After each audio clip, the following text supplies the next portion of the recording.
Hello बच्चों।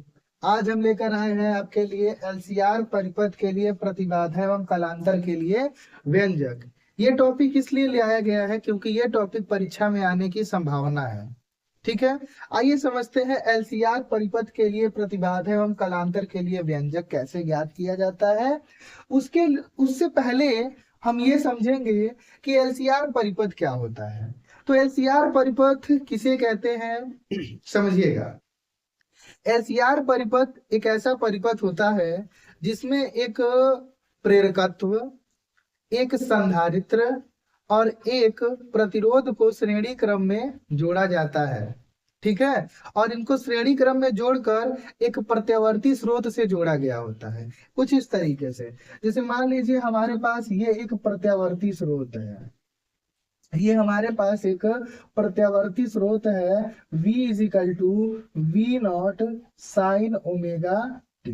ठीक है, इस प्रत्यावर्ती स्रोत से एक प्रेरकत्व जुड़ा है, एक प्रेरकत्व जुड़ा है L, और एक हमारा संधारित्र जुड़ा है जिसकी धारिता कितनी है, C है, और एक जुड़ा है प्रतिरोध, ये प्रतिरोध है आर। ठीक है, ये है हमारा एलसीआर परिपथ। एलसीआर परिपथ में प्रेरकत्व एल, संधारित्र सी और प्रतिरोध आर तीनों श्रेणी क्रम में जुड़कर प्रत्यावर्ती स्रोत से क्या होते हैं, जुड़े होते हैं। इसी के लिए हमें कालांतर एवं प्रतिबाधा के लिए क्या ज्ञात करना है, व्यंजक ज्ञात करना है।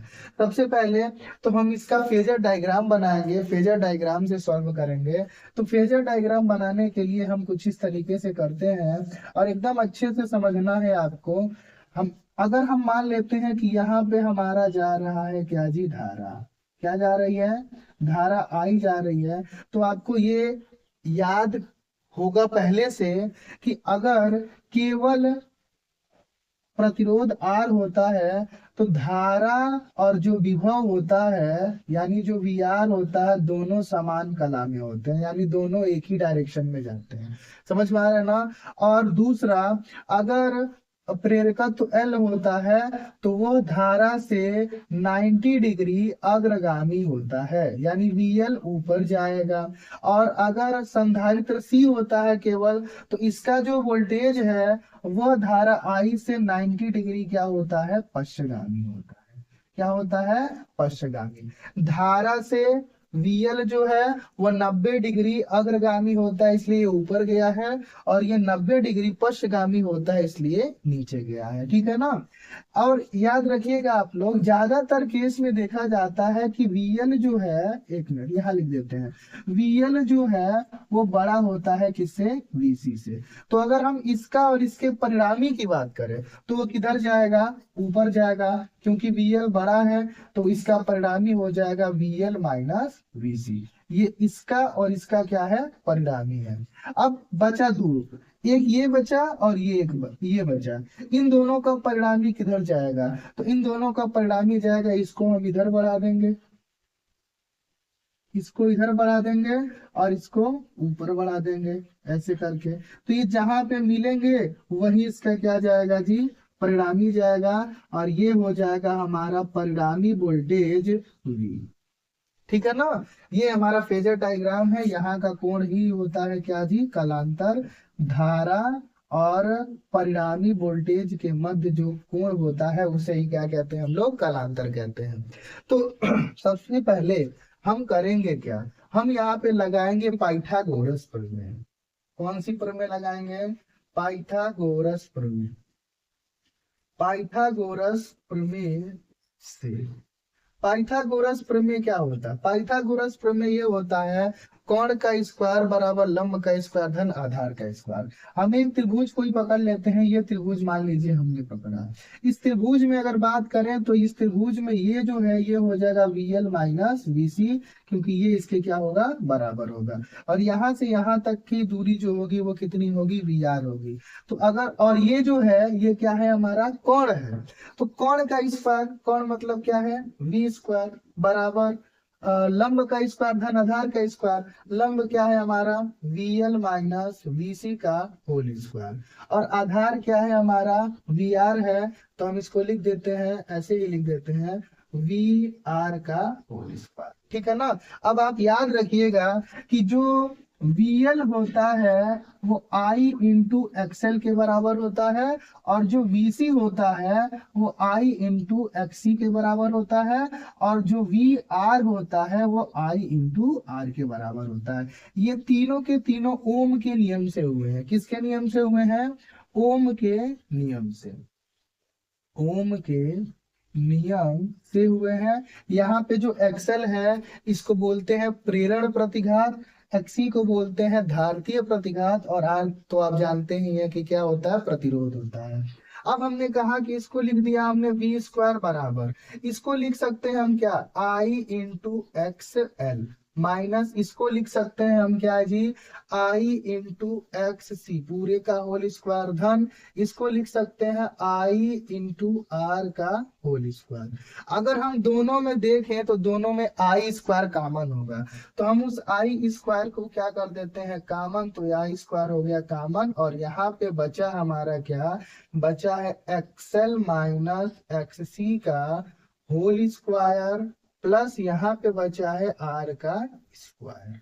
इसको इधर कर दें तो हमें क्या मिलेगा V स्क्वायर बट्टे I स्क्वायर बराबर XL माइनस XC का होल स्क्वायर प्लस R का स्क्वायर।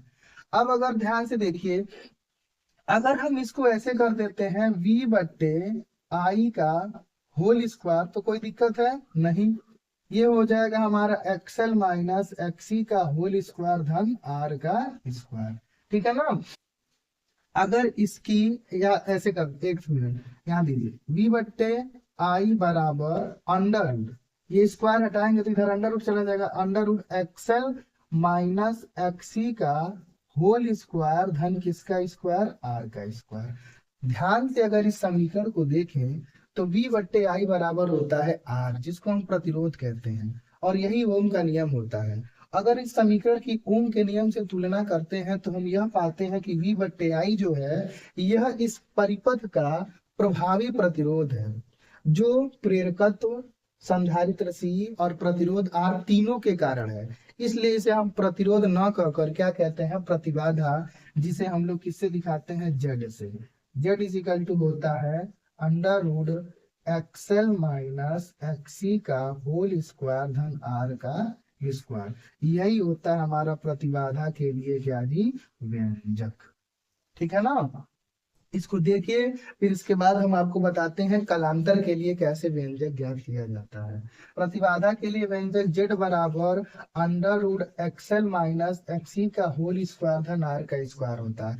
कभी कभी आपको इसको आगे भी बढ़ाना होता है, ध्यान से समझिएगा कि XL इज इक्वल टू एक और फॉर्मूला होता है जिसको ओमेगा इंटू एल कहते हैं, ये होता है, और XC इज इक्वल टू होता है 1 upon omega C। XL is equal to होता है ओमेगा इंटू एल, और XC इज इक्वल टू होता है 1 अपान ओमेगा C। ओमेगा को बोलते हैं कोणीय आवृत्ति या कोणीय वेग। ठीक है ना। तो अगर वो यहाँ पे रख दे तो हमें मिलेगा Z is equal to under root में XL की जगह हम लोग रखेंगे ओमेगा एल, इसको ओमेगा बोलोगे ओमेगा एल, माइनस XC की जगह क्या रखाएगा 1 अपान ओमेगा C का होल स्क्वायर धन R का स्क्वायर। ये भी प्रतिबाधा का ही सूत्र होता है, ये दूसरा रूप है। ठीक है ना। आइए समझते हैं अब कलांतर कैसे ज्ञात किया जाता है। ठीक है ना। कलांतर क्या, ये जो फाई दिख रहा है वही हमारा कलांतर है। कैसे ज्ञात करेंगे हम लोग, हम मान लेते हैं कि V और I के बीच जो कलांतर है वो कितना है फाई है। तो कलांतर जब फाई है तो अगर हम कलांतर ज्ञात करना चाहें, अगर कलांतर ज्ञात करना चाहें तो हम इस त्रिभुज को पकड़ेंगे और इस त्रिभुज में tan थीटा का सूत्र लगाएंगे, तो हमारा हो जाएगा, तो एक मिनट क्या हो जाएगा हमारा सूत्र में tan थीटा या tan फाई लगेगा। tan phi is equal to tan theta बराबर होता है लंब बटे आधार। अगर इसको देखें तो ये लंब है और ये क्या है, आधार है। तो हो जाएगा हमारा VL माइनस VC, लंब हो गया, और ये आधार क्या हो गया हमारा VR। ये फॉर्मूला, ये एक मिनट, एक फॉर्मूला तो ये हो जाएगा फाई इक्वल टू, इस tan को इधर ले जाएंगे तो tan inverse VL minus VC अपान R। दूसरा फॉर्मूला क्या हो जाएगा, इसको थोड़ा सा खोलें अगर हम, तो ये हो जाएगा tan phi equal to VL की जगह क्या लिख सकते हैं हम लोग, लिख सकते हैं I इंटू XL, और VC की जगह क्या लिख सकते हैं हम लोग, I into XC, upon VR की जगह क्या लिख सकते हैं, I इंटू R। अगर हम ऊपर से आई को कॉमन कर लें तो किसी को कोई दिक्कत नहीं होगी। तो आई बराबर हो जाएगा हमारा XL माइनस XC अपान में आई इंटू 1। इस आई से ये आई काट देंगे तो हमारा आएगा tan phi is equal to XL minus XC upon में क्या जी, R। तो फाई इज इक्वल टू क्या हो जाएगा, फाई इज इक्वल टू हो जाएगा tan inverse XL minus XC अपान R। ठीक है, ये होता है हमारा कलांतर का सूत्र। अगर ये वीडियो आपको अच्छा लगे तो वीडियो को लाइक कीजिए और हमारे चैनल को सब्सक्राइब कीजिए।